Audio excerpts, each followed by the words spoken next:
ఎన్నిసార్లు సర్దినా ఇల్లు ఇల్లులాగా మాత్రం ఉండదు. అమ్మా ఈ బట్టలు ఎక్కడ పెట్టాలి?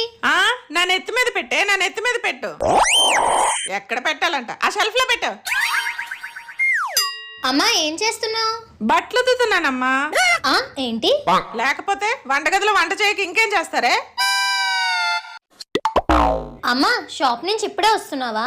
లేదమ్మా, గంట కిందటే వచ్చి మంచం కింద దాక్కున్నాను. నువ్వు కనిపెడతావా లేదా అని. ఇప్పుడే బయట నుంచి వస్తుంటే మళ్ళీ అడుగుతాను చూడు. అడిగిన దానికి దేనికి తిన్నగా సమాధానం చెప్పదు. నాకు ఒక టైం వస్తుంది కదా, అప్పుడు చెప్తాను. ఆర్తి, ఓ ఫోన్ మాట్లాడుతున్నావా? మాట్లాడు మాట్లాడు. లేదమ్మా, ఫోన్ లో రీల్స్ చేస్తున్నాను. లేకపోతే ఫోన్ చెవు దగ్గర ఉంటే ఫోన్ మాట్లాడక ఇంకేం చేస్తాను? ఏ అడిగిన దానికి తినక సమాధానం చెప్పడం తెలీదా? అమ్మతో మాట్లాడే విధానం ఇదేనా? నువ్వు కూడా నాతో ఇలాగే మాట్లాడుతావు కదమ్మా. నేనేం చేస్తే